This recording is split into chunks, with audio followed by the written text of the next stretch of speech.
Hello, screenwriters, and welcome to Writing for Screens. This episode, Writing My Novel, Progress Report number 13. My name is Glenn Gers, and I am the Chief Operating Everything at Writing for Screens, a YouTube channel where I have tried to condense down some of the tips and techniques and skills that I had to teach myself in a 25-year career writing for TV and movies.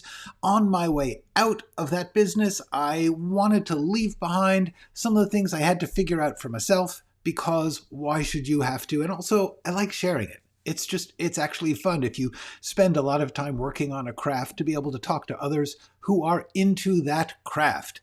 And so that's what I've done here. I have created this channel. This is a little screen grab of the main page of the channel. If you look down towards the bottom, you will see playlists, bright, colorful thumbnails with different topics: instinct, genre, flashbacks, character, dialogue. Almost everything that I could think of, I tried to condense down into little 10-minute videos, what I call lesson videos, in these first 3 playlists: Screenwriting Essentials, Screenwriting Tools, Skills and Craft, and The Process, Being a Writer. I have tried to give you useful tips and things to try for yourself, because I don't know what will work for you. Every artist has to figure out their own path. They have to see what kind of work they like to do. They have to see what their own skills and abilities are, their own style, method, what works for you. That's what you have to do. There is not a standard, uniform, universal right way to do it. Everybody has to figure it out for themselves, and that's what I'm here for, to give you some ways to try and help yourself figure it out. Now, that's what the main use of this channel is. Those 50 10-minute lesson videos, please look at them. The subject matter is right there in the thumbnail. You can just browse it and go, oh, that looks interesting. Click on it, 10 minutes, you will find useful stuff, I am sure.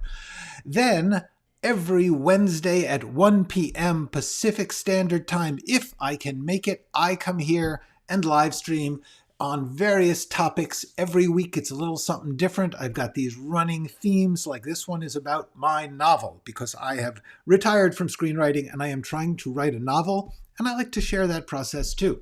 So that's what we're here to do today. Let me do some quick hellos. Hello, Donna, you are welcome. Hello, Sonia and Jean and Doreen and Helene. Everybody rhymes. Thank you. I'm glad you're here. Okay, so today, not going to talk about screenwriting, talking about fiction writing, because that's what I've been doing all week, and I have to tell you, all week, somewhat every day.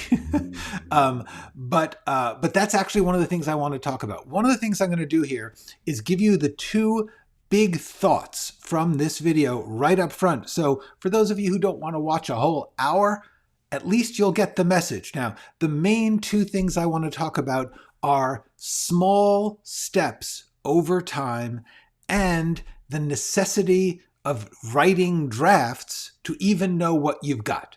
So let me talk about these 2 basic ideas. The first thing is, if you are overwhelmed, if you are having a hard time, take smaller steps. If all you can do is a little bit, is 1 sentence a day, if you do that every day, you'll get a rhythm going. You will get what I call the downhill snowball effect. The more that you work, the more you like to work, the more you get a feel for the work, the faster and easier it goes. That's honestly really, really important advice for any creative work as far as I'm concerned. I will tell you a little bit about my week and how, or a couple of weeks, and how I came to remember this vital, vital thing. The way it is I have finally, after decades really, but especially the past 6 months, managed to rough out a little bit of text for every single beat in my outline, every single scene. Anything that I had in my outline, I have managed to write a version of. So then I had to stop and read that. It's 300 pages. much of it is terrible. It's not even really writing yet. It's a gesture towards an idea that's going to be written. And my feeling was, at least get that down, because then as I go through it, I'll get a feeling for it. And that is exactly what happened. As I read it, I thought, oh my gosh, I now see all the things I really need to start to focus on. But it seemed like so much. To have 300 pages of bad writing, yeah, it's about 30 or 40 good pages, but most of it is terrible. And deliberately so. Sometimes you got to do a terrible version to figure out what the good version is. But the amount of work it would take to get the terrible version to the good version just felt overwhelming. And so I said to myself, take a smaller step. Just every single one of these little scenes that I had, sometimes it was half a page, sometimes it was 2 pages worth of rough writing. What I did was I said, let me just clean it up. Not going to fix it, not going to make it what it needs to be, but there are some sentences which are just garbage. There are some sentences which are repetition. Sometimes over time, I did 2 or 3 versions of an idea.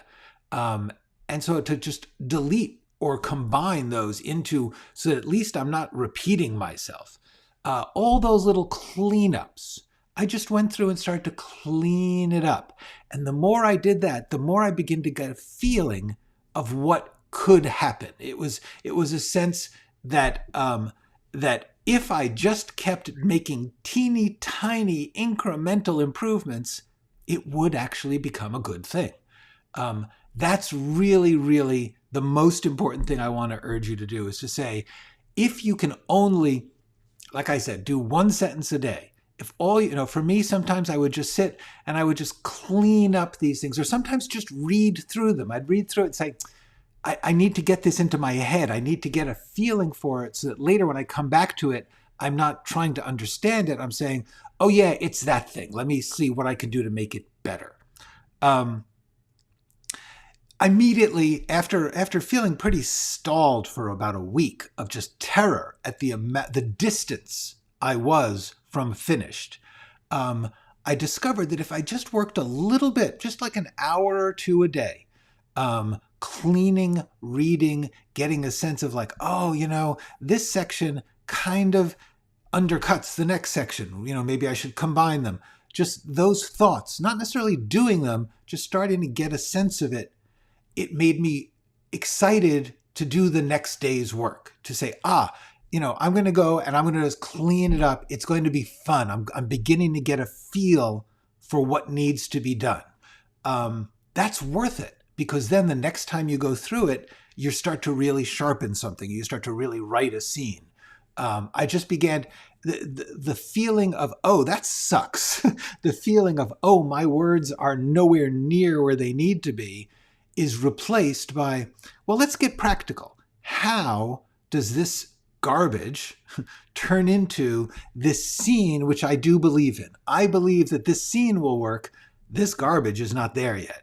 And it'll always be specific to that moment, to that sentence. You'll always say, oh, what can I do specifically? And then you start to feel like a writer. I'm going to take a little minute here to get some more hellos. Hello, Gregor. I'm going to say Gregor. I don't know how to pronounce Gregor, but I'm going to guess it's Gregor. Hey, Sonia, early question. When I start a new writing session, it takes some time to get into the flow, even when I'm excited to write. Any suggestions to get back into it right away? Yeah, this is a great, useful thing for all of you to hear. You don't have to. You don't have to get back into it right away. Maybe your brain, your process, your creative self needs to work into it. Needs a little revving the engine to get going to your top speed. There's no reason that you have to get right into it. Give yourself that extra half an hour in your writing plan to say, okay, I'm going to do this thing that's going to get me into it slowly. There's absolutely no reason to believe that you should have to sit down and instantly be charged up and ready to go and focused. That may just not happen. No reason to worry about it. Don't just take that stress off the table, and just if what's happening is when you do it, after some time you get into the flow, you're doing it. You're getting into the flow. That's great. That's like saying to a runner, I want you to start sprinting. Maybe they need to warm up a little. Warm-ups are a very, very good thing. Hi, TT. Hello, Najo. And Pelicans and Butte. Okay. Love it. Great advice. You inspired me to finish the 1900s. Good, good, good. Just do a line. Exactly. Clunky. Right.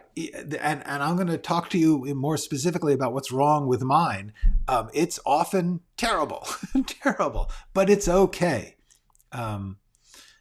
I will show you. I will show you how terrible, Ricky, it can be. But before I do that, I want to get to the next thought, which comes after that. The one about taking the small steps is, as I did this 3 weeks of very small steps, but I really tried to get it every day. If possible, some days stuff comes up, you can't do it. But most days I would try to just give myself at least an hour, even just a half hour. Yesterday, for instance, I had a lot to do. I had a dentist appointment, and then I had some other family business, and then some business. I had stuff to do, took up most of the day. But in the hour, I get up pretty early, and in the hour before I had to get on the bus to go to the dentist, I said, let me sit down and do an hour's worth of this thinking. And I came up with really cool stuff in just an hour, because once you get into this snowballing flow, you'd be surprised how much the process starts to work better. That's the key, is the process works better if you do it routinely all the time, so that it's not like a thing that you feel overwhelmed and unfamiliar with. It's more like I'm here working on this part because I have confidence about the whole thing eventually working. So the other thing that occurred to me when I started doing this is, what I started doing is, having read through all these scenes, I hit a lot of scenes where I realized I just didn't know enough about what the characters were doing.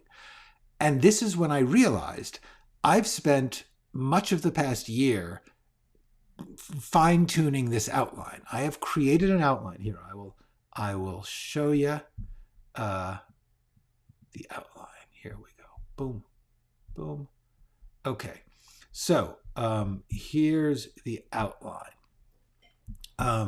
This is a Scrivener document, and here I've got a folder which is the outline. And in the outline, there's these 4 sections, and each section has a little, what I like to do is like a little statement of what the scene is about. And so I've gone through, and every single scene of these, I don't know how many scenes, but it's a lot. It's like at least 100, probably 150 scenes. And I wrote this little summary of each scene. But what I realized was this outline is all from the point of view of the main character. I was solving the story of the main character. He's the narrator of this novel. And so what I've got is I've got a pretty good handle now on the journey that the main character works on. But the main character is involved in a love triangle with 2 other people, a painter and a rich young woman who she's a social worker. She's left her rich life and is working in the Lower East Side of New York as a social worker. These other 2 characters are very, very important to the story, but I had only gone through the outline and figured out where they were in terms of the main character, what purpose they were serving in the main character's outline. What I had not done is figured out what they were thinking about. And this is something I've talked about before. I will remind you of it. I did a whole video about it called Building Character Arcs. And I will put a link to that down in the description after this is over. But my point about the idea here is, if you do an outline and you're following the main character's story as you should, all the other people in the story, they are, to me, the only way to write a character, to know what they're going to say or how they will act or what they're feeling, is to be able to put myself into their point of view, their story. Because, like, if you have a scene with 3 people in it, each one of those people is standing in that room thinking about their life. They are thinking about what they need from that moment. And for me, the quality of good dramatic writing is the ability to have each character act out of their own convincing emotional arc. And the way I do that is I made a copy of the outline. Here, I'll show you. So I have this outline here. Boom. See, that's that. But then I made a duplicate of it and I called it Billy's outline. Billy is one of the other characters. And I have the entire outline. I deleted any scene that she wasn't in so that it's just her experience through every event. And now I can look at that and I can think, okay, like these are just notes on each thing. Like the first encounter with Tom at the loft, which is 3 scenes in Tom's story. I began to ask myself questions. And let me just show you a little bit. I took a screen grab because I thought, this is something I should show people of what the questions looked like, okay? In one of the scenes, Billy is at a bar with Tom and Charlie. Tom is the main character. And Billy and Charlie are lovers, but their relationship is not going well. So in this scene, Billy is trying not to get into a fight with Charlie because there's a third person there, there's a stranger, Tom. And so I had to ask myself, and so these things in pink are the questions that occurred to me. What would she say? What is it that she is trying not to say? Because there can be a lot of different things that somebody could fight over. But at the moment, there will be only one. There will be a specific thing that this character needs. And so I asked myself, what is actually on her mind? Is she angry that Tom and Charlie are working on this project together? Is she angry or because Charlie won't take money from her, even though she's rich and can afford it? These questions. How does she act? Is this where she gets political because there's a political aspect to what's going on in the story? So for every moment of the story, for every character in the scenes, I need to ask myself these questions. What are they trying to do? What do they feel exactly in this moment? And how does that fit to the last time we saw them? And what's it coming out of? So what I've been doing is going through this outline. And like, for instance, that scene that I just showed you where I had those questions, I have answered those questions. Let's see. Okay, so here. Now, the answers to those, I wrote the answers to those questions, okay? First, I talked about what Charlie's feeling, but then I got down to what Billy is feeling. Okay, she shows up late. She's reluctant to be there with some excuse, a bad one. She barely touches her drink. And the main action I've got here is she is trying not to fight in front of Tom. And one of the reasons is she has not talked to Charlie because of this project that Charlie and Tom are doing. In other words, she has not had the opportunity to fight with Charlie yet because she has not been alone with him. And then I came up with this whole, okay, she's angry at Tom. She feels that Tom is interfering in her lover's life. But she doesn't want to say that. She doesn't want to attack him or accuse him. So she starts to ask him questions. She quizzes Tom in the appearance of getting to know you. And she's not ready for him to be so blunt, which is that he is saying, I'm a criminal. I am a thief. That's how I make my living. I'm going to now work with your lover on a scam that I'm working So the point is that now I know what Billy is doing in that one scene. She is trying to understand Tom, to make Tom, to get a sense of what kind of a person Tom is. And she does this by asking him questions about his life. She doesn't know him very well.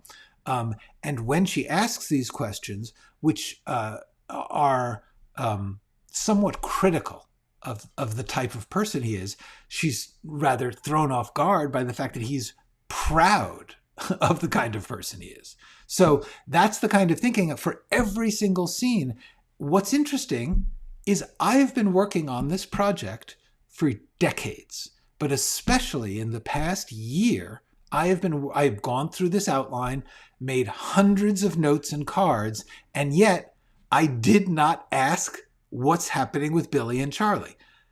It's stunning to have worked to really feel like you've got things down and then to suddenly think, oh my God, I've only got one side of it down. I have to go back and do the other sides. Now, I've been doing this a long time, but no matter how much you think you've got it planned out, no matter how much you outline and analyze, no matter how much, you don't really know your project until you write a draft. I cannot emphasize this enough because I talk a lot about the importance for me of outlining. If I don't outline, if I don't ask these questions, when it comes time to write the scene, I honestly just don't know what to write. That's why I do it. It's to simply give myself something to prevent me from panicking when I have to write a scene. Like I look at the scene, I'm like, now I know, okay, Billy's going to show up at this bar. She's going to show up a little late and she's going to start asking Tom questions, which are kind of negative. And she's going to be shocked at how much he doesn't find that how much he's proud of himself. And that's going to give her, at a certain point, a decision to privately try to bribe him to go away. That's the point of this scene. And now I know exactly how she's going to do it. I don't know exactly what the questions are going to be, but that's going to be her action in the scene. For those of you who don't know what I mean by that, let me refer you to the video Dramatic Action. These videos are in my main playlist. I will put a link down below, but they try and explain these concepts I have for me. What is someone doing? But the main thing is, okay, I've been doing this for much of my life. Honestly, I've been learning to be a writer and being a writer for about 50 years, okay, half a century. And yet I still started writing this thinking I had it down and not realizing that I had not really gotten into it. And that's the main thing is that actually made me feel good. It made me feel excited to realize that there was something huge I had not thought of because it gave me something to do. That's the key. You don't look at it as, oh no, I have work to do. It's like, oh good, I have something I can do. I've been sitting here feeling like, how can I make this better? I can go through the outline. It's going to take weeks, but I'm going to go through every scene and ask questions about each character who I have not focused on. I understand from the outside who these people are, but I have to go through from the inside and ask, like, why does she love this guy? When their relationship is in a bad state, what exactly is bad? Like, there's so many. The worst thing you can do is generalize, is write something that is generic or vague. Like she's at the breaking point of their relationship. Well, what does that mean? Is she planning to leave him? No. Why is she unsatisfied? And I had to go back and I asked that question. I said, why? She's dating this guy who's very poor, but as a matter of principle, he will not take a penny from her. He will not even let her, he won't go to her house because she lives in luxury and he lives in artistic poverty. and therefore he will be taking from her if he goes to her house and has a fancy meal. So she has to come to his house. And I thought, like, how long is that going to go on? Like, what kind of relationship is this? And I thought, okay, they meet just when he is starting his artistic career in the city. And so I think what he does is he says, I know this can't last forever, but I know the odds are I won't make it financially as an artist, but I need to try this. And so he makes a 5-year plan. He says, for the next 5 years, I'm not taking your money. Well, what happens is he discovers that it's a lot harder to live in this poverty and try and be an artist than he thought. And so things are going badly. And she has been going along because she knows there's an out date. There's a point at which he is going to start rethinking his principles.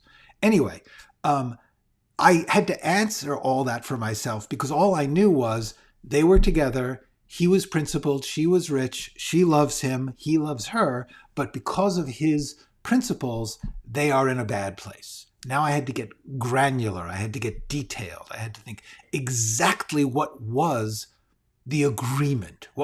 Sometimes there's unspoken agreements. In this case, there's kind of a spoken one. Anyway, so the point is that helps me to write all those scenes when they're having a bad time because I know why she's not putting her foot down. Okay, let me go back and do a couple of quick comments here. I think that has to get easier and faster with more practice. Thinking of it as a warm-up to not good, Sonia. I'm glad. Yeah.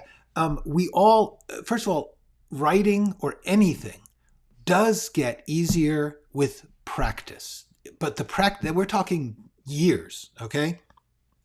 Famously, Malcolm Gladwell did research and says 10,000 hours. 10,000 hours is like a lot of years. You know, you're not doing 24 hours a day. So even if you do 3 or 4 hours a day, 10,000 hours is going to take you many years. So for instance, for me, what was exciting was when I started to ask these questions, I had done it enough times to know these questions were going to make it good. I've had this happen before on scripts. So I know what happens when you think you've got it all written down, you've got it all planned out, and then you write your first draft, and then you look at the first draft and it's not good enough, and you begin to ask questions. I cannot emphasize the importance of turning negative thoughts into positive questions. In other words, this scene is boring.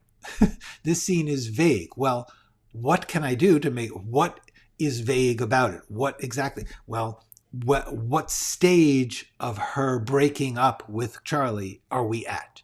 Exactly, because I have to figure out, you can't have the same stage go on for a long time, and you can't have the same stage happen without a change. So just asking the question, exactly why is she putting up with this? Because they made an agreement, and the agreement is falling apart on his side, but she's sticking with it. Now I know who she is. Okay.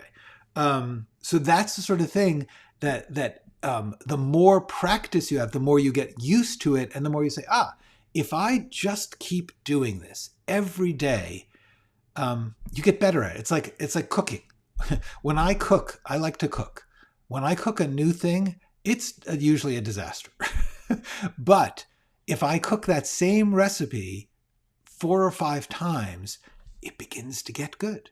So that's what I'm talking about. Okay, the journey of 1,000 miles begins with a single step. Indeed, a journey of 1,000 miles requires plenty of snacks. Yes. The main thing that I want to remind everyone about this journey of 1,000 miles is there's literally no way to take a journey of 1,000 miles without taking small steps. Okay, the steps are the only way you take a journey. So it's not like you could skip the steps part. So you might as well enjoy the steps and just do a little bit. It's okay. Hi, Michael. Yeah. Okay, good.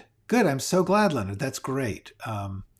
as you said, every character thinks they're the main character. Yes, exactly. And that's what I had to go through. And the reason I haven't done it is because I'm used to doing this way of thinking with a script. A script is 120 very empty pages, and it's maybe 50, 60 scenes top. And this novel is 300 dense pages, and I don't even know how many scenes it is, but it's a lot. It's like, it's got to be at least 150 scenes. And so therefore just going through it is exhausting. It takes, where I used to be able to go through a script in a week. Going through the novel step by step, that's going to take me a month. And I'm just not used to that. Sonia, in my second draft, I'm going through the entire story for each character. Yes, that's exactly what I am doing. You and me both. And what's really fascinating is I really thought I had it. I really thought I cannot emphasize enough how much, no matter how much you outline, you won't see it, you won't get it until you've done the draft. And the point about this is something that I've talked about in a video called The Spiral Process. That's, hold on, let me make that more reasonable. There we go. All right. That video, I talk about this idea, which is if you're starting from the outside, you're not writing on a straight line. You are actually going around and you come back, like having written a whole draft, you come back and then you look at the outline again. And then you go around another time. And every time you do it, you get closer in to the center, which is the finished work. But you can't go in a straight line. You have to keep circling around it. But every time you circle, just get a little closer, just a little bit. That's what a spiral is. And that is the creative process as far as I know. To 3 drafts. I have to say I was reading. Yep. Yep. Okay. Yes, the white background is a great improvement. Thank you, Tom. It took me a while to figure that out. I am remarkably slow on stuff. Okay, so the point about this is that every time you spiral, in the good way, the good spiral, you see it. You see a different piece of it. It's just that you just do. Partly because you are a different person for having written it and for just living your life. But also you can then, like in this case, take a different stance. Like having gone through the outline once for the main character, I can now go through again for the other 2 characters. And in doing that, I'm looking at each one of those scenes from a different way. That's a worthwhile circle of the story. Even though you're going through the same material, you're looking at it from a different perspective. And that's what, for me, this is just for me, makes things work. One of the things I also was doing that I want to talk about is reading. Reading the right thing in your off hours can really help you. And I've been trying to read books that are either in a similar form as mine, which is a narrated first-person memoir story, or to read things that my narrator would have read, because I want my narrator to have a certain style, a certain literary style, which is actually very unliterary. That's what I want. And so I'm reading certain writers from the mid-20th century, which is when this character would be reading, and trying to get the flavor of that kind of writing into the book. So I've been reading a lot of books from that period, or trying to. But what I discovered is a lot of them, while they're interesting and inspiring and I'm getting things from them, they're not making me feel, this is how I can do it. I like to have a model. I've talked about this in Take Art Apart, the video, which is if you are working on something, it's a good idea to look at other things that are trying to do a similar thing and see how they do it. Maybe you'll say, I have to avoid what they did. Or sometimes you'll say, I can absorb what they did and do it in my own way. That is not copying. That is not stealing. It is simply trying to sort out from all the possibilities a model, because there isn't just one form of storytelling. And so you want to find the ones that match the attitude, the style, the techniques of your story. And what I discovered is I can't do this by reading new things I haven't read before. I can't read a new book and because I'm too busy being involved in it.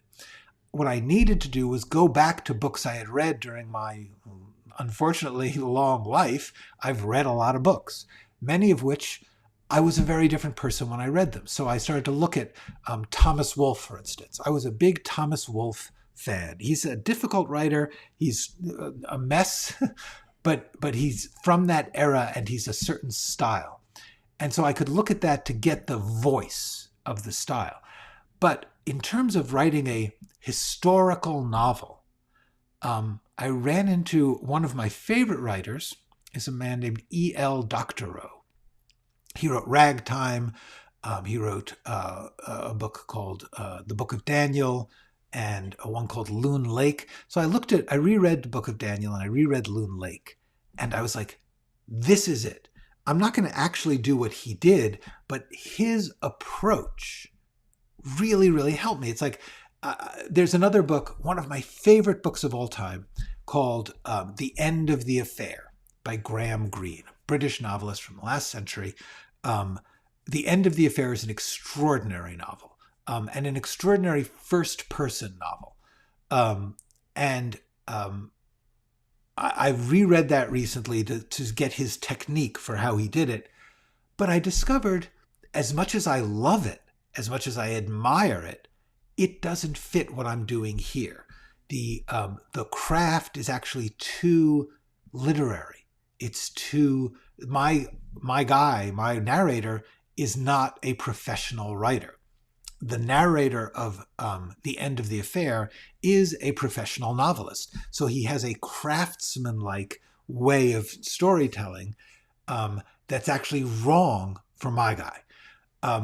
Doctorow's books are very often, as he said, ventriloquism. He's trying to take the voice, sometimes extremely hard to understand, of the people in the time and use that in a poetic way. Anyway, the point is, I was reading, so I got, here, let me show you. Because I knew he was a good example, I'd gotten this book, Conversations with E.L. Doctorow, which is simply a collection of interviews over the decades that were done with this because he was a very celebrated writer. So whenever a new book came out or whatever he was doing, there would be press. There would be an interview with a magazine or something. Somebody collected those all into a book. And it's really fun for me. One of the things is he talks about how he doesn't know. He's not like me. He does not outline. He does not plan it out. He gets a sense of the story and then he explores. He says, there's a great quote. Let me see if I can find it. Writing is like driving at night. You can only see as far as the headlights, but you can make the whole trip that way. That's cool. And that's sort of what I'm saying, is that even though you're planning everything, you are not necessarily going to pre-experience. You are not going to know how to take that turn or go down that part of the road until you are there. And you can only see that part of the road when you're in it. I really want to emphasize how much I have learned to trust the process, even though I outline, even though I am going to overplan and overthink. I have to recognize that having done that, I'm going to then write something and then look at it and then have to rethink it. But that's a step. That's a little circle that's getting closer in. And every time that circle is going to get smaller. In fact, Dr. was talking about his big breakthrough as a writer was his third novel. He had written two novels, that one of which was apparently very interesting, but not quite right for him. One of which he hates so much he's refused to let it go. He come back into print. He will not allow them to reprint it. It's only an out-of-print book. Well, he's dead now, but this is how he did it.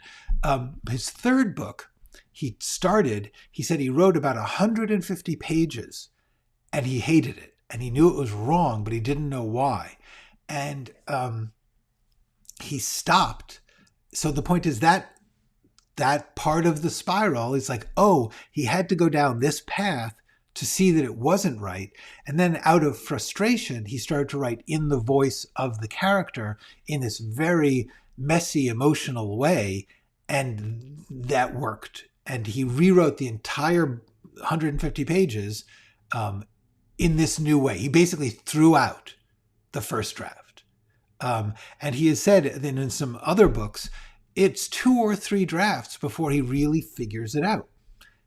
I personally couldn't do that without some planning, but I get the idea.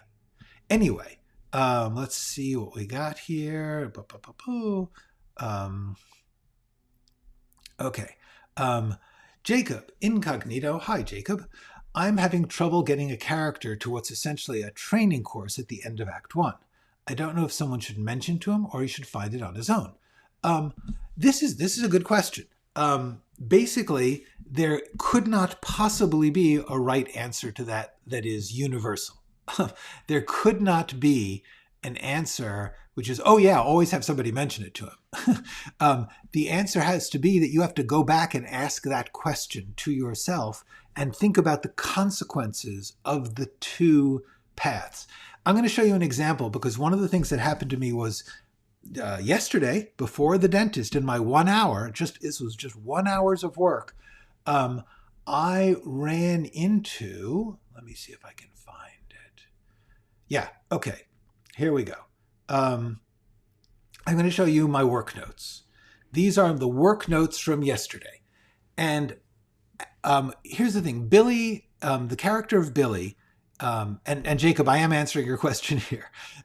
The character of Billy is the daughter of very wealthy Jewish New York family in the 1930s.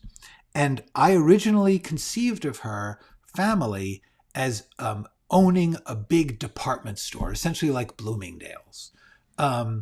Because frankly, I like department stores. And when I was growing up in New York in the 1960s and 70s, department stores were kind of a romantic place for me. And I really liked that idea. That's the only reason that her family was department store people, because it just felt right for the world that it was in. And it just was my instinct. And that's sort of what I want to get to here on this, Jacob. The answer is, what's your instinct on whether or not this person should hear about it? Or like the thing you have to do is ask questions like, well, if he hears about it, first of all, who would he hear about it from and in what context would that come up? But also, why would he be so struck by it? In other words, was he dealing with his problem in another way and then someone says like, hey, you should try this way, and that helps him? Or if he finds it on his own, how does he find it on his own? In other words, by getting specific about the mechanics of these choices, you find the choice that you want. So here in this one, I was going to have it be a department store, right? But here's the problem. In order to make it be a department store, I want it to be a famous department store, like Bergdorf's or Bendel's at the time. But then everyone who reads the book will know that it's fake, that it doesn't exist. And one of the principles of this book for me has been not to make it what they call a roman à clef, which is French for a novel with a key, which means the idea of this is like if you write, like Citizen Kane. Citizen Kane is about Hearst, William Randolph Hearst, and but they didn't call him Hearst. They simply made a story of a guy who the details of his life were very similar to Hearst, so that everyone could say, the key to this is that that's really Hearst. We're calling him Kane. His empire might come from a slightly different, source of family money or whatever. But the stages that Wells wanted to talk about were very clearly about Hearst. That's cool. But in my particular story, I don't want to do that because I am going to also be using real people. In other words, I'm going to have, it's important to my characters that they actually meet certain famous painters of the era. Very minor, but it's really part of what gives it the texture, and not to say, this is just a made up story, to say these imaginary characters are running into these real characters. It's something that Doctorow actually did in Ragtime. And I read a book called I had to look at it on the shelf. Seek My Face by John Updike. And John Updike wrote a novel about these same painters. And he wrote a novel that was about a woman character who was sort of based on Lee Krasner, Jackson Pollock's wife. But he wanted this character to then, after Pollock's death, marry another painter, another famous painter, and another one, so that she would experience all of the phases of modern art, American modern art at that period. So he had to make up a fake Jackson Pollock, but it's clearly Jackson Pollock, just like Kane is clearly. So the problem becomes you can't really, the mixing of fact and fiction is better if you just make it all fiction, like Citizen Kane, or all real, like Ragtime, in which if there's a real character like Stanford White, he's Stanford White, and your imaginary character meets Stanford White because that could happen. Because of that, I can't have a department store that's a fake department store. So as a result, her character has not been working for me, partly because her family history didn't make any sense, because I couldn't really develop this story with this imaginary department store. And suddenly I thought, and I put it here, maybe they should just be in shipping or finance or something else. Like, what this department store thing was just a whim of mine, an instinct. And sometimes you have to follow a whim for a while and then say, as fun as that is, it's getting in the way of something else. So yesterday I said, oh my gosh, I said, this shocks me because I feel sure it's the right note. And I really want to talk about this. When you have somebody tell you something's wrong, or you see something wrong in your own work, if you see, you know what, this department store thing is getting in the way, it will feel right. You will go, oh my gosh, that takes a big obstacle out of my track. It fixes a problem. You'll feel it. It will make things easier. It will be interesting and exciting when you get when you think of something, even though it may destroy a huge portion of what you've already done. It's the right thing to do. So to get back to your question, Jacob, the answer is, should someone else mention it, or should he find it himself? You have to go through those possibilities. Like now, for me, in thinking about what her family is going to do for a living, I had to start asking questions. Okay, so what does her family do? I was thinking of shipping because it feels like big money, and that this family needs to be very rich. But here's the thing. She's supposed to be taking over the business. And in 1934 or something, a young woman taking over a shipping industry didn't seem believable to me. So, like, Jacob, if you've got two paths, one is shipping, one is department store, you think, well, what are the consequences of taking the path of shipping? The reason I thought of shipping was simply because as I had watched, I was thinking about The Talented Mr. Ripley, okay? And And actually, I was watching the recent Netflix series of Ripley, which is terrific, but I like the original Minghella movie better. And I was imagining the scenes in the shipyard in that. That's why. So instead, I'm coming up with other things. It could be the garment, like they could be a clothing manufacturer, or they could be in cosmetics, because those are things that are more likely for her to be able to take over. But even more important, this character needs to feel that her family's work is frivolous. Because she's going to become a social worker, she's going to abandon the family business and become a social worker because it's the depths of the depression. And she's like, I can't just be making cosmetics or fur coats when people are starving. I have to engage with that. So that's how I came. Like, I had the same choice. Does she do this? Does she do that? So what I'm saying, Jacob, is try out the different paths in your mind and see what problems it raises and what solutions it will take you on. And then you'll just choose. You'll say, okay, it's worth it, this one. I have to give up this. It will be a specific choice. Okay. Thumper, I came here thinking, how do I make my hello today? I am here with a bad attitude. Well, that would be a story. Hello. Hi, Thumper. Sorry about your attitude. Welcome anyway. It sounds like everyone is doing great with their writing. Congrats all. It can be a very solitary journey. You are very, very welcome. Tom, when he's saying about reading or taking art apart and consider it inspiration. Yes, exactly. When I can only work so much. I can only work so much a day. If I do 3 or 4 hours, that's a lot. That leaves a lot of the day left. What am I going to do? I can do some research. I can take care of my actual life, which is valuable. But also, yes, be inspired. Work, get your head into the world of your work and other versions of your work that other people have done their version of, and see how they did it and feel inspired. We all create because we were excited by someone else's creation.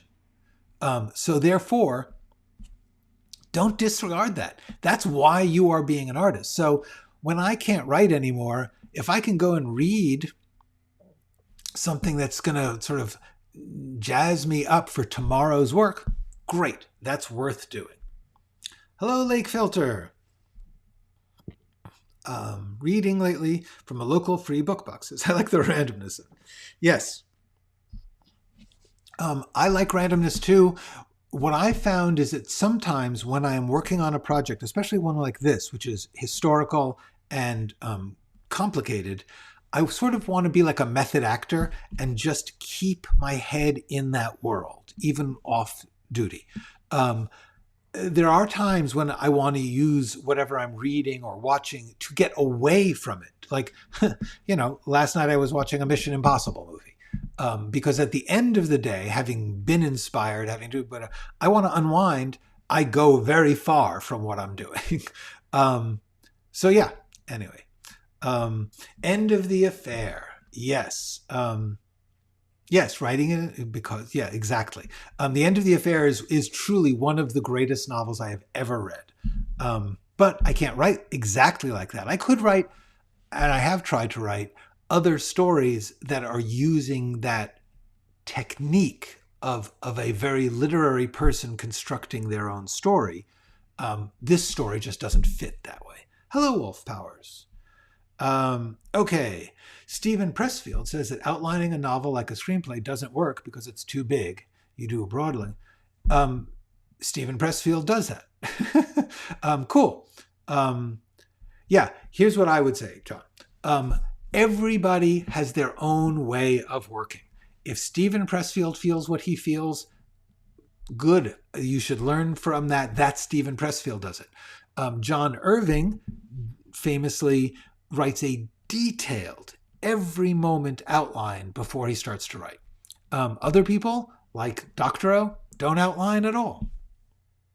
My answer is, for me, writing an outline, even though it's bigger than a script, yeah, it's hard. yeah, it's going to, like I said, going through an outline when you are writing a script takes a week. Going through an outline when you're writing a novel takes a month. But that's how long it takes for me. Um, why are so many high budget movies badly written? I'm only going to answer this very briefly. You know what? Actually, I'm going to put that into we're doing novels today. The short answer is too many cooks.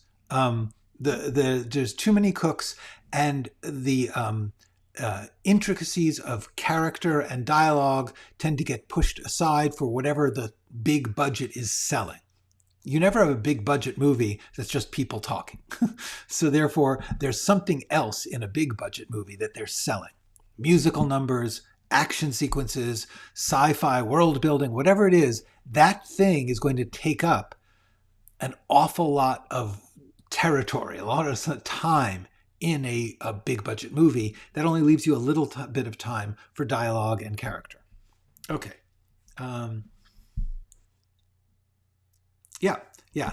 The point, Jacob, I think for me about your question is when you have a question, try to look at it as simply there isn't a right answer, so you're making a choice. What are the consequences of that choice? Because there's always consequences. Yes, she does. She's still close to her family. She's never in trouble. He's in trouble. Her lover's in trouble. She's fine. Can't believe I'm looking at what I have to do in my next draft. Skip through a lot of crucial points. Yes, exactly. This happens to all of us, Lake. That's what I'm saying. For me too. Okay, I have been working on this novel since 1996. So you would think at this point I had thought it through enough. No. You're always going to find the way you know you're done is when you read through it and you're like, oh, I solved that. Oh, I solved that. Oh, I solved that. There will come a certain point. It'll be like, yeah, I solved it all. I'm done. Until then, you'll read through it. It'll be like, oh, that's good. I like that. That's working pretty well. Oh, that doesn't make sense. I have to ask questions. I have to solve that. When you just read through and you're like, nah, I've solved it. Then you're done. Ripley, this show wants to waste my time.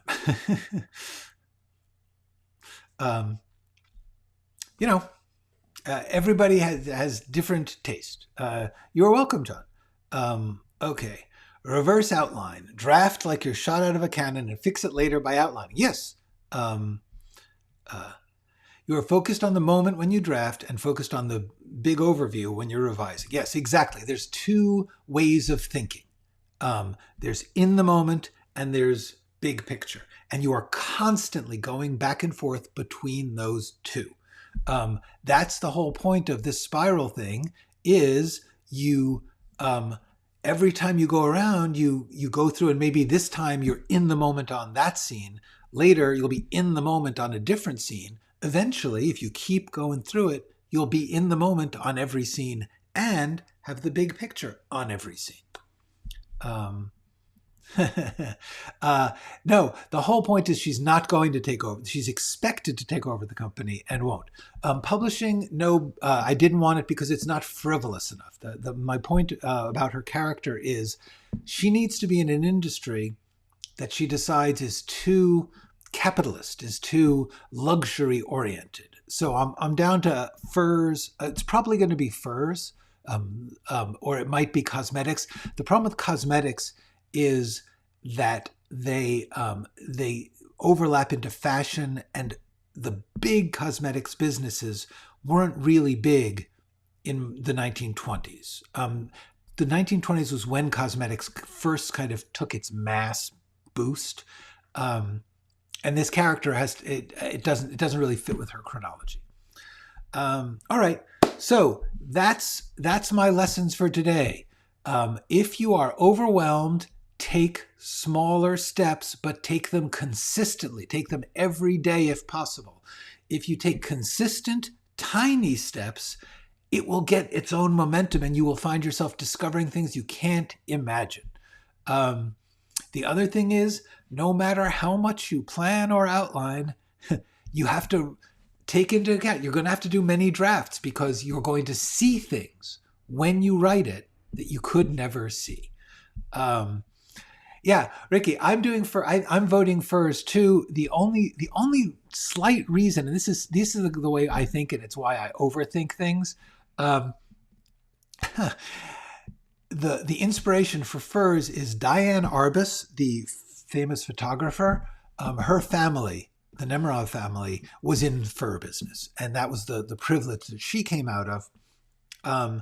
And I read a biography of her, and a part of me is just, I feel like I'm going to be called out for stealing Diane Arbus's life, but I don't think it's so. That's like shipbuilding for me was related to Ripley. No one, if I didn't say it, no one would even know that's why I thought of it. The important thing about all of this stuff is to recognize that it's not like there's a right answer out there. I am coming up with answers based on things I happen to have liked or known or discovered in my life. And they're sort of like all piled up in my head. And when I sort through what could this family do or what path could these people take, I'm going to choose from within my preferences, my experiences, my taste, my things I like. So there you go. You are all welcome. Thank you all so much for being here. I will see you next week. Go write something.